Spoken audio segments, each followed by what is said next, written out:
So then we hit depression, which is the fourth stage of grief. Having a site that over the years earned your trust and then just took off one day is definitely a brutal hit. Betrayal is betrayal, and it always sucks.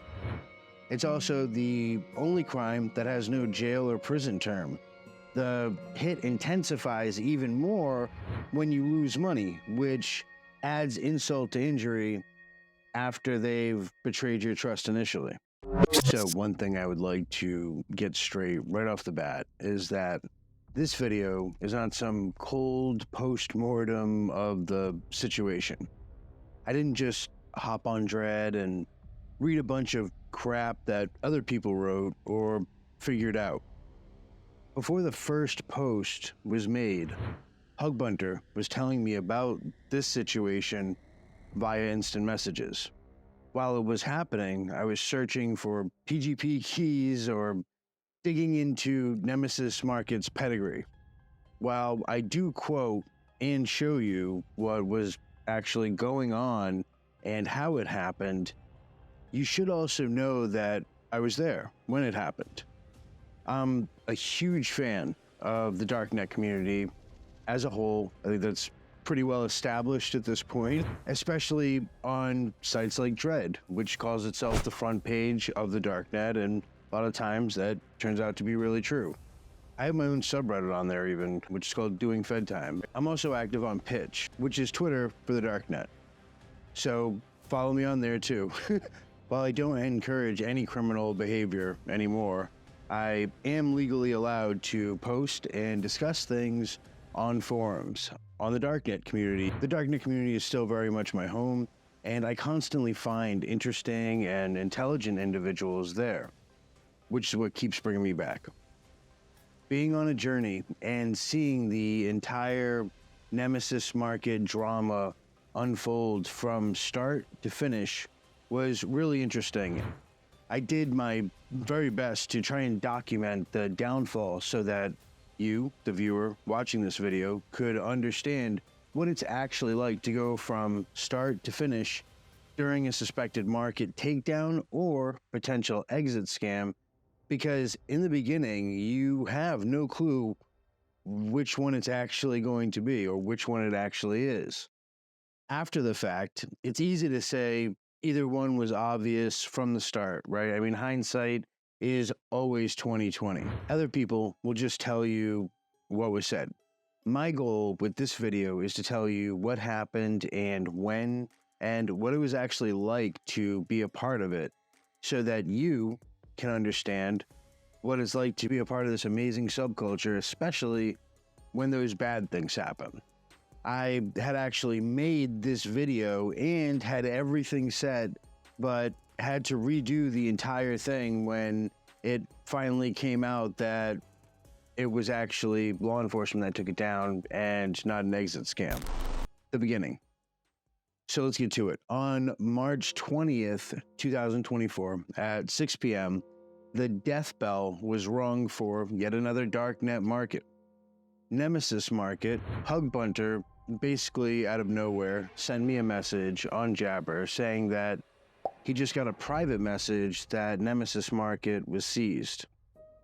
Nemesis Market, or rather the admin Francis, came out with an announcement that stated that the market had been seized by law enforcement. Always iffy when a Darknet Market admin tries telling us. It said that the law enforcement agency was out of Europe. The sign message suggested that people clean house, which is a term that means like get rid of all your drugs. The law enforcement agency that had taken over the site had access to all the information on the Darknet Market for the last 2 months, or so he claimed. How can the admin say this as if he knew it for a fact was probably the first question that ran through a lot of people's heads. It's an interesting question, and one that still really has no clear-cut answer to it. I would love to hear your thoughts on this exact matter. Drop them in the comments section. At that point, the Darknet Market admin said that he would have an update soon and that the market would return soon. The former did happen, true to his word. The latter will never, because law enforcement took it down. If it did come back as like Nemesis Market 2.0, I would highly suggest that nobody use it.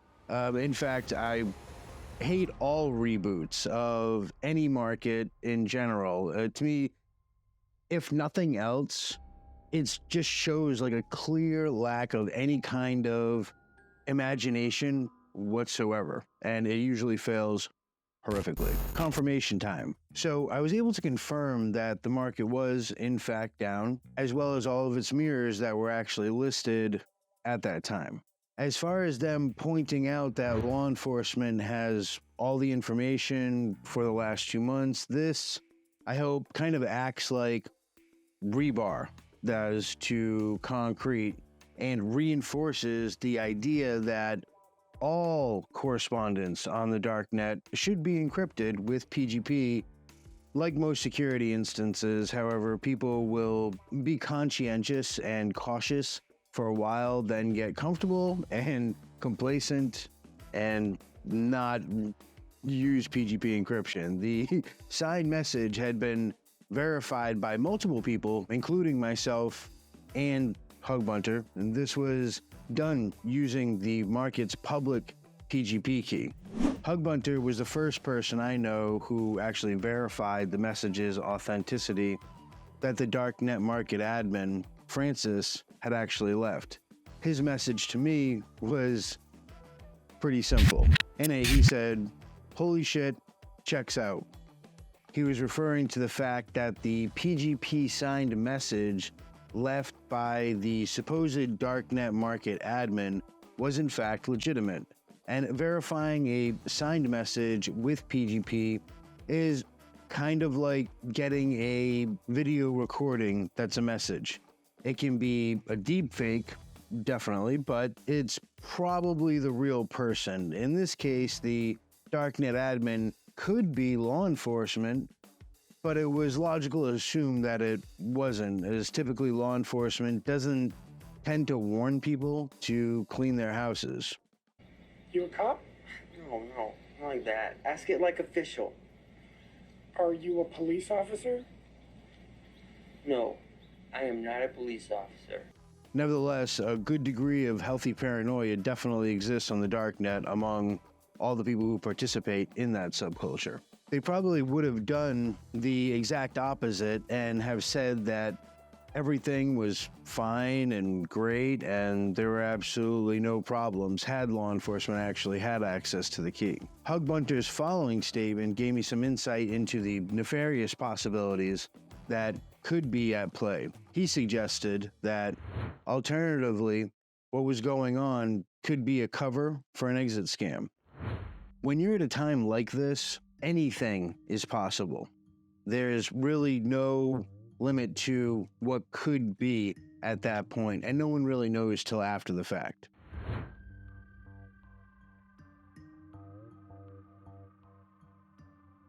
While discussing the situation, Hugbunter told me that Nemesis Market was a large market, but that they had been kicked off of Dread due to their own actions. Things like DMing members with ads constantly, and Hugbunter also pointed out that they had been advertising anywhere else they could that basically wasn't Dread.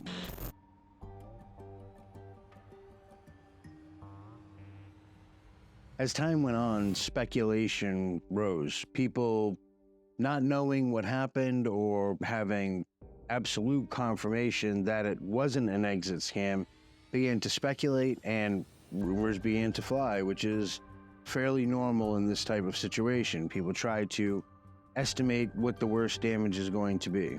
One user, for example, posted that they claimed to have gotten Nemesis Market's info, including their IP addresses. The user had claimed to have the information for 8 months. They stated that one of the things they liked about the Darknet Market was its minimalization. And we saw a bunch of responses from various users, which came back reasonably quickly. Given that the information started to spread, you saw more and more people hop on Dread. that rhyme was completely accidental. That is crazy, but it's legit of like what actually happened. So it's interesting that it came out that way. After that, we started to see the rest in peace posts, as I like to call them. They're almost memorialized posts. This one, maybe not so much, but it's like people discussed how their bookmarks are like graveyards because of a lot of the stuff that's been going on the darknet. So lately, it was a beautiful kind of analogy for the title of the thread on a darknet forum.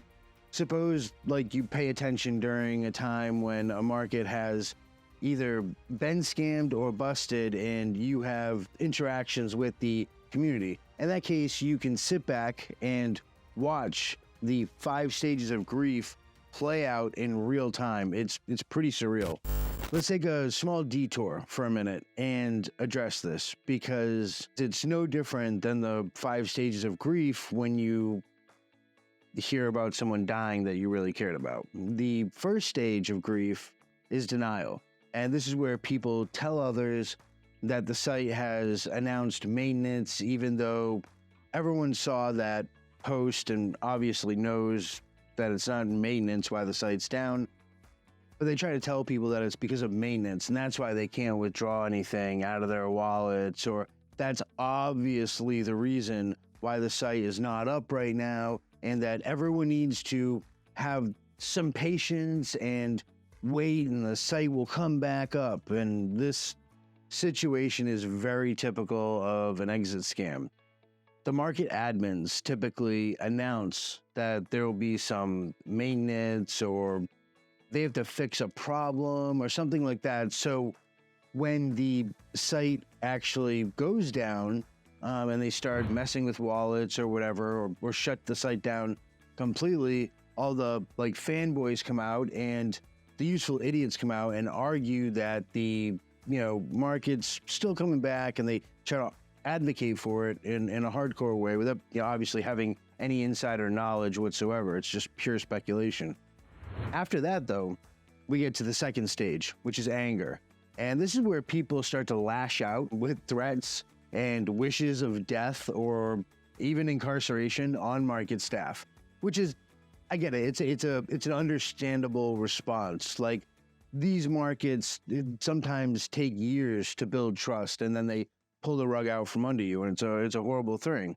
Then we come to the third stage, which is bargaining, where people try to say things like, well, if everyone keeps saying that the market's not coming back, then they definitely won't. Maybe we should just have some patience and some understanding. And they think that by having appeals like this, that somehow market staff are still reading or watching any of this stuff, when in reality, these people are probably throwing a party. Bargaining isn't very common. Those people tend to kind of get crushed on the forums, and often the community has gotten hardened to the point where you'll see this stage skipped a lot of the time. You're really not going to see bargaining as a big thing. You'll still see people do it, but you're going to see people react and kind of shut that down fairly quickly in comparison to the other stages. So then we hit depression, which is the fourth stage of grief. Having a site that over the years earned your trust and then just took off one day is definitely a brutal hit. Betrayal is betrayal, and it always sucks. It's also the only crime that has no jail or prison term. The hit intensifies even more when you lose money, which adds insult to injury after they've betrayed your trust initially.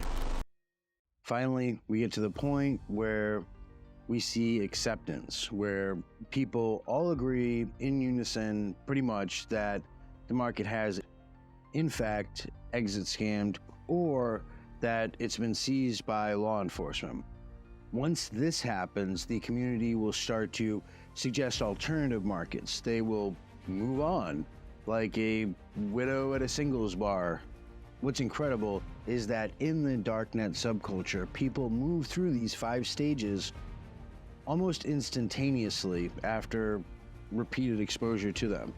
On the other hand, sometimes you see people who will fondly speak of a market that exists years ago, and I'm totally guilty of this, but it will significantly affect them to some degree, and they'll be made to feel sad due to that discussion. This is really reminiscent of someone who was in a deep and dedicated and loving relationship to some degree, only to realize that the person that they were actually in love with and had given all their trust to had been, say, sleeping with another person or everyone.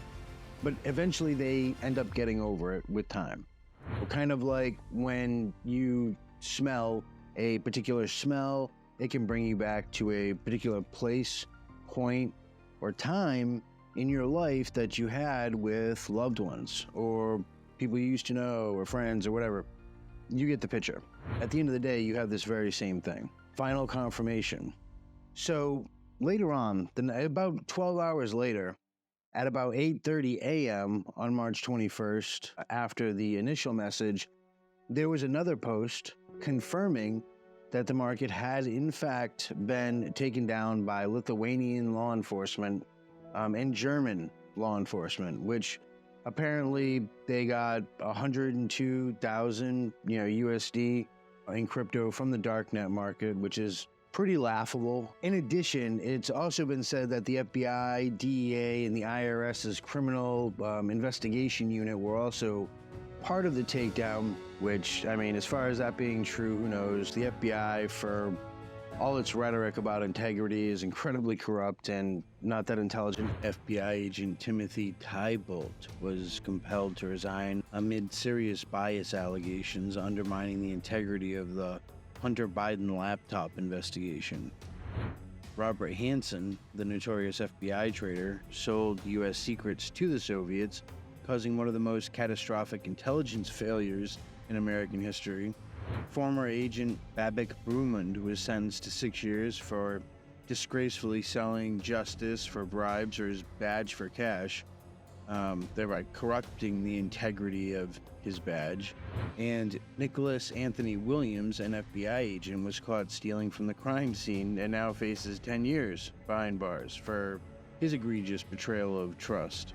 I have far more faith that it was a foreign agency that did the technical work versus the FBI or the DEA, who are also the ones who are responsible for failed ops like the Fast and the Furious. Hugbunter had posted an update with another signed message from the admin.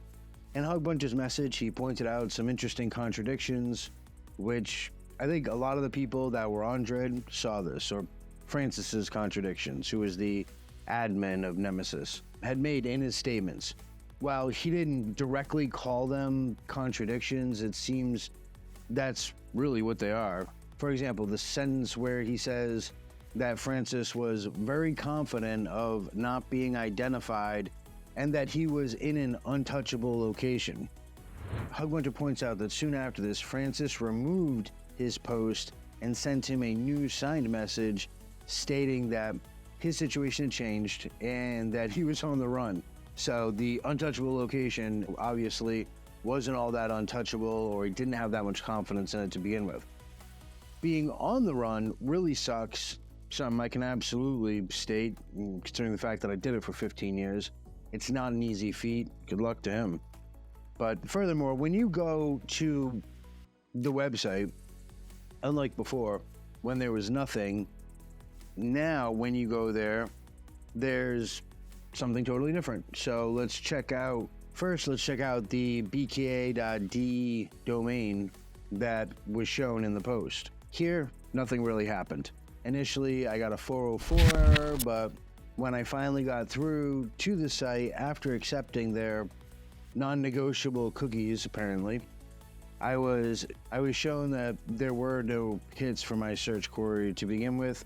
This may have changed by the time that this video actually comes out, as I was following all of this in real time and documenting it as it went down. Before we cover this next part, my advice to you, if you're doing this and you're doing anything iffy, is to not follow my lead in doing what I do.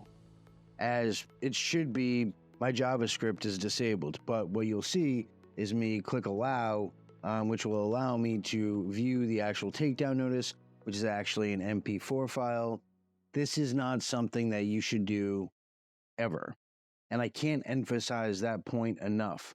The security that comes with the Tor browser should never be messed with or modified. You should not have to accept cookies or allow JavaScript to run or any of that kind of stuff.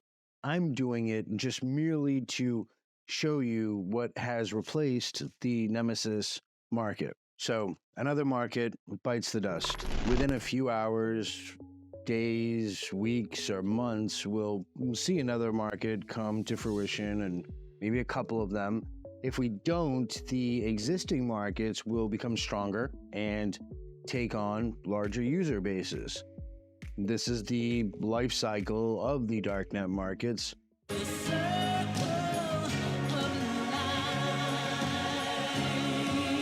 And their historical way of being. It's like a hydra. So because we can't actually cover this historically like we did with archetype, we don't have video being able to go in and see everything. What we can do is we can talk about its history. Nemesis Market was established in May of 2021, but there are varying accounts of its existence and nobody seems to actually know for certain what the actual date was. Initially, they had support for multi-sig, had the ability for two-factor authentication, allowing for finalizing early, took a commission of around 5%, a vendor bond of $300, and actively forced vendors to have or use PGP, which is great. As of April 2022, they had around 5,000 listings. In addition, by the time it was taken down, there were more than 150,000 user accounts. One of the things I consider the most interesting was the heavy Clearnet presence that the Darknet Market had. In researching for this video, I found countless Clearnet websites that existed that had detailed either the sign-up process or the purchasing process or other details that related to this specific Darknet Market. The first one, Nemesismarket.info. For example, when you visit here, it has the same branding and screenshots of the actual market. We see mirror links and a ton of information that really dives into and details the renovation that they had done back in 2022. Furthermore, we see some basic questions that get answered. In addition, we also see a reasonably verbose walkthrough that details steps through the creation of an account in detail. It describes browsing the actual market and goes into pretty vivid detail about the various items for sale on the market, as well as some of the security features that are found.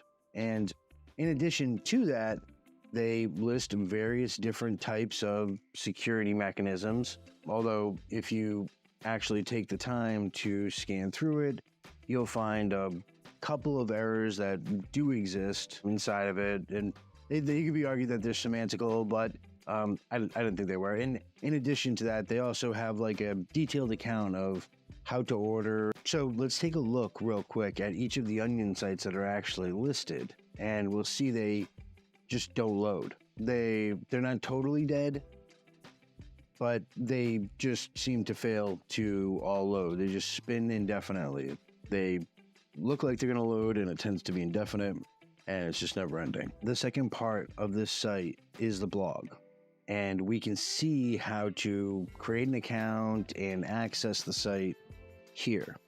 How to access, for example, shows you how to get on the Darknet Market, starting off by downloading Tor and configuring the Tor browser to be the safest. The create an account section follows the steps that we saw on the first page, Nemesismarket.info. Another random one that I found was Nemesismarket.info. It's kind of a weird site. Again, like all of these sites are connected to Nemesis in some way, shape, or form, and they're all Clearnet sites, which again was really strange to me. This site, while seemingly random, actually had some animation and pretty good UI. Looking at the About section, I found some issues, like them stating that they deliver globally when the market doesn't technically deliver anything.